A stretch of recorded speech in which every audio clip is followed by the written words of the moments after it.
નમસ્કાર ખેડૂત મિત્રો, મારું નામ છે અલ્કેશ પટેલ અને આપણી યુટ્યુબ ચેનલ છે ખેતીની વાત મારું ગુજરાત. આપણી દુકાનનું નામ છે Hindustan agro seeds, Kalavad, proper Kalavad, તાલુકો કાલાવડ, જિલ્લો જામનગર. એડ્રેસ છે આપણું જૂના માર્કેટિંગની યાર્ડની પાછળ હિન્દુસ્તાન એગ્રો સીડ્સ. બરાબર મિત્રો, આપણો વિડીયો ઘણા બધા ખેડૂત મિત્રો જોવે છે, તો જે મિત્રો જોતા હોય એને નમ્ર અપીલ છે, નમ્ર વિનંતી છે કે આપણા વિડીયોને સબસ્ક્રાઈબ કરો. આપણે રોજ અવનવા વિડીયો, અવનવા પાક કે અવનવી દવા વિશે માહિતી આપતા હોઈએ છીએ, જેથી કરીને તમને એની માહિતી મળતી રહે. બીજા ગ્રુપમાં શેર કરો અને સબસ્ક્રાઈબ કરો. તો મિત્રો, આજે તારીખ થઈ છે 9/8/2024, એટલે વાવણી થઈ. જે આપણે વાવણી લાયક વરસાદ થયો એને સમયગાળો, આપણે મગફળી છે, કપાસ છે, એને સમયગાળો લગભગ બધાને આ બાજુના એરિયાની જુનાગઢ જિલ્લો છે, જામનગર છે, રાજકોટ છે, દેવભૂમિ દ્વારકા છે, આ બાજુના પોરબંદર વિસ્તારની વાત કરું તો 23, 24 કે 25 તારીખ સુધીમાં વાવણી લાયક વરસાદ થઈ ગયો હતો. એટલે 40 દિવસ ઉપરનો પાક બધાઈને થઈ ગયો છે આ બાજુના એરિયાની. આ 4-5 જિલ્લાની હું તમને વાત કરું છું. તો આપણે વાત આજે કરવાની છે કે 45 દિવસ આજુબાજુના પાક મગફળી ને એવું બધું થઈ ગયું છે. તો હજી ઘણા બધા ખેડૂત મિત્રોનો એવો આગ્રહ છે, એવા ફોન આવે છે કે એવા અહીંયા ખેડૂત રૂબરૂ આવીને એવું માંગણી કરે છે કે ભાઈ મારે ફૂગના બેક્ટેરિયા નાખવા છે, મારે સફેદ ફૂગના, કાળી ફૂગના, મૂંડાના અલગ અલગ બેક્ટેરિયા વાપરવા છે. તો મિત્રો, મારું માનવું છે, મારા મંતવ્ય મુજબ આપણે વાત કરીએ તો હવે સફેદ અને કાળી ફૂગના બેક્ટેરિયા નાખવા જરૂરી નથી, અથવા એ નાખવાથી હવે એમાં ફાયદો થાય નહીં. આ બધાનો પીરિયડ હોય છે 40 દિવસ સુધીનો. હવે શું થાય કે 45 કે 50 દિવસ પછી જમીનની અંદર ફૂગ દેખાવાની શરૂ થઈ જાય, સફેદ ફૂગ અથવા મૂંડા દેખાવાની શરૂઆત થઈ જાય. તો ફૂગ આવ્યા પછી અથવા મૂંડા આવ્યા પછી બેક્ટેરિયો, એકય કંપનીનો કે એકય પ્રકારના બેક્ટેરિયા, આવી ગયેલી જીવાત, આવી ગયેલી ફૂગ અથવા મૂંડાને નાબૂદ કે નાશ કરતા નથી મિત્રો.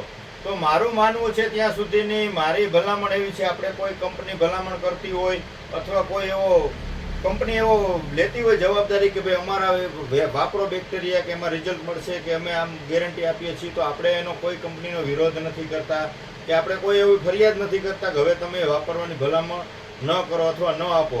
કંપનીને રિઝલ્ટ મળતા હોય અથવા ખેડૂતને રિઝલ્ટ મળતા હોય તો વાપરી શકે છે, આપણે કોઈ એનો વિરોધ નથી. પણ મારા મંતવ્ય મુજબ 30 કે 40 દિવસ પછી બેક્ટેરિયા વાપરવા યોગ્ય નથી મિત્રો. એટલા માટે આપણે ભલામણ કરીએ છીએ કે હવે તમારે મૂંડા આવી ગયા છે કે અથવા મૂંડાની શરૂઆત થઈ ગઈ છે, તો તમે અત્યારે બેક્ટેરિયા નાખશો તો કાંઈ કામ નહીં કરે. મૂંડો એનું ખાવાનું કામ ચાલુ કરશે, ફૂગ સફેદ દેખાવા માંડી છે, તમે બેક્ટેરિયા વાપરશો, કાળી ફૂગ દેખાવા માંડી છે, બેક્ટેરિયા વાપરશો, કામ નહીં કરે.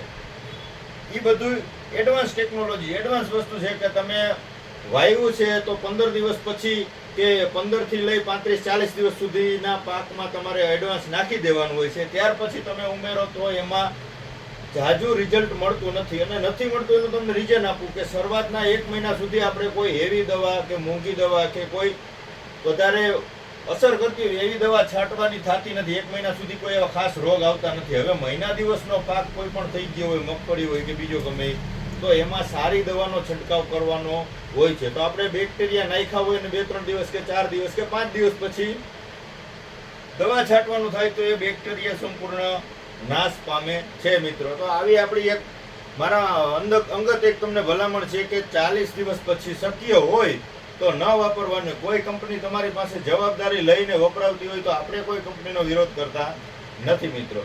તો હવે અત્યારે સફેદ ફૂગ દેખાવાની ચાલુ થઈ ગયું. ઈયળનો એટક મિત્રો લગભગ ઓલ ઓવર એરિયાની અંદર અત્યારે ઈયળનો એટક છે મગફળીની અંદર. તો સારી કંપનીનું, સારી વસ્તુ સિસ્ટમેટિક વાપરજો, રિઝલ્ટ તો જ મળશે, નહીં તો રિઝલ્ટ મળશે નહીં. તમારે કોરાજન વાપરી દેવાનું, એફએમસીનું છે, બીજી કોઈ પણ સારી કંપનીનું 5 ml પંપે કોરાજન નાખી દેવાનું છે. વેજીટેરિયન ગ્રોથ વધારે થઈ ગયો 50-45 દિવસ પછી મગફળીમાં પહેલો છંટકાવ કરવાનો હોય તો તમે ઓછો ગ્રોથ થયો હોય, લિમિટેડ ગ્રોથ થયો હોય અને તમારે મારવું હોય તો ચમત્કાર મારી દેવાનો. આ મગફળી રોકશે નહીં, ટૂંકી ગાંઠે, ટૂંકી કાતરીએ ફૂટ કરશે, ફ્લાવરિંગ વધારશે, એકદમ બ્રેક કરાવી દે એવું થશે નહીં. તમારે વધારે વલ થઈ ગઈ, વધારે ગ્રોથ થઈ ગઈ હોય તો તમારે સીધી બ્રેક કરાવી હોય તો કલ્ટાર વાપરવું. ગ્રોથ ઓછો થયો હોય અને તમારે ટૂંકી ગાંઠે ફૂટ કરાવી હોય તો ચમત્કાર વાપરવું. માત્ર ફ્લાવરિંગ લગાડવું હોય તમારે કે લિમિટેડ એનો ગ્રોથ છે, બધું બરાબર છે, તો ફાલ માટેની માહી દવા આવે છે, એક પંપે 20 ml. આપણે અગાઉ પણ વિડીયો બનાવ્યા છે, એટલે તમે આના વિડીયો પણ જોઈ લેજો. આના રિઝલ્ટ પણ ખૂબ સારા છે મિત્રો. તો માહી તમે પંપે 20 ml વપરાવી શકો છો. નથી અત્યારે કોઈ બરાબર મિત્રો. તો આ માહીના રિઝલ્ટ પણ ખૂબ સારા રિઝલ્ટ મળે છે. હવે વાત આપણે કરશું કપાસ વિશેની. તો કપાસમાં અત્યારે રોગ એવા કાંઈ ખાસ છે નહીં. તો મિત્રોને મારી એટલી ભલામણ છે કે મોંઘા ભાવના પંપ થાય કે ઊંચા ભાવના ખર્ચા થાય એવા દવાના છંટકાવ ન કરો. અત્યારે કાંઈ રોગ નથી એમ કહીને નોર્મલ ચૂસિયા છે, નોર્મલ થ્રીપ્સ છે, તો આ તમે હળવા રાઉન્ડથી અત્યારે શરૂ કરો. કોઈ મોંઘા એવી 100 રૂપિયા, 150 રૂપિયા, 200 રૂપિયાના પંપ છાંટવાની અત્યારે જરૂર નથી. એ સમય પણ આવશે ત્યારે ખર્ચો કરવાનો છે. પછી ત્યારે નિરાત રાખીને બેસી જશું તો ત્યારે નુકસાન કરશે. અત્યારે કપાસને એટલી બધી અંશે નુકસાન કરે એવા કોઈ રોગ આવેલા નથી મિત્રો. એટલે ખર્ચો કરજો, પણ જરૂરિયાત હોય એવા જ જે લોકોને આગતરા વધારે હોય, એમાં રોગ આવ્યો હોય એના અનુસાર ખર્ચા કરજો. આડેધડ ઓલું ને આ તેન બધું મિક્સ કરી અને 200 રૂપિયા આજુબાજુના પંપ થઈ જાય એટલા બધા કાંઈ ખર્ચા કરવા નહીં. નોર્મલ કાંઈ એટક ન હોય તો યુપીએલ નું લાન્સર ગોલ્ડ છે, બરાબર મિત્રો. આ યુપીએલ નું લાન્સર ગોલ્ડ છે, યુપીએલ નો મોનો છે, ફૂગનાશકમાં સાફ પાવડર છે, કે ટાટાનું કોન્ટાપ છે, સુમિટોમોનું કોન્ટાપ છે. આ ઘણી બધી કંપની આવે છે. કોઈ સારા ખાતરમાં આપવું હોય તો સિજન્ટાનું હિસાબિયન છે, ગ્રોથ નો હોય કપાસનો. આવી બધી નોર્મલ વસ્તુ વાપરો એટલે આ બધીની કોસ્ટિંગ તમે ભેગી કરશો એટલે 80-90 રૂપિયા આસપાસમાં પંપ તમારો થઈ જશે.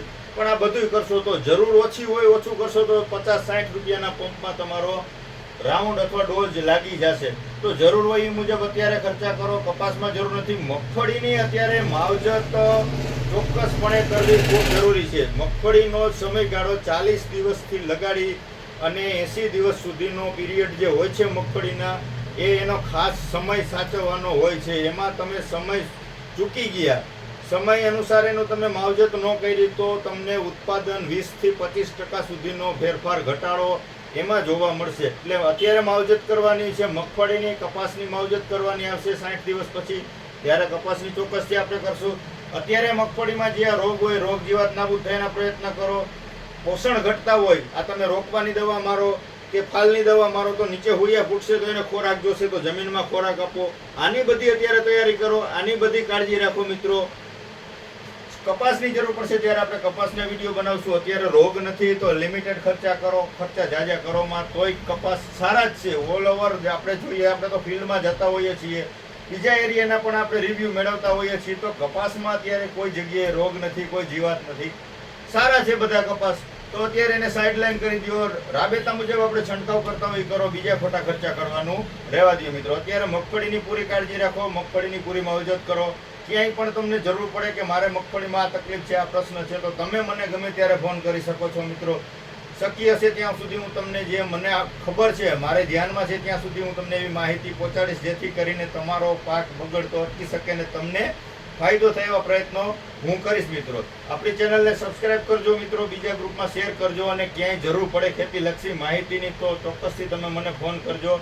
ફોન ન રિસીવ થાય, ક્યારેક કામમાં હોય, ક્યાંય ગ્રાહક હોય, ટ્રાફિકમાં હોય, તો 2 ટ્રાય કરજો, 3 ટ્રાય કરજો, કોઈ તકલીફ નથી. હું તમને શક્ય હશે તો હું નહીં મારો ફોન રિસીવ થયો તો હું સામેથી તમને રિંગ આપીને તમારે જે સમસ્યા છે એનું સમાધાન ચોક્કસથી કરીશ મિત્રો. તો રજા લઈશું મિત્રો. જય જવાન, જય કિસાન.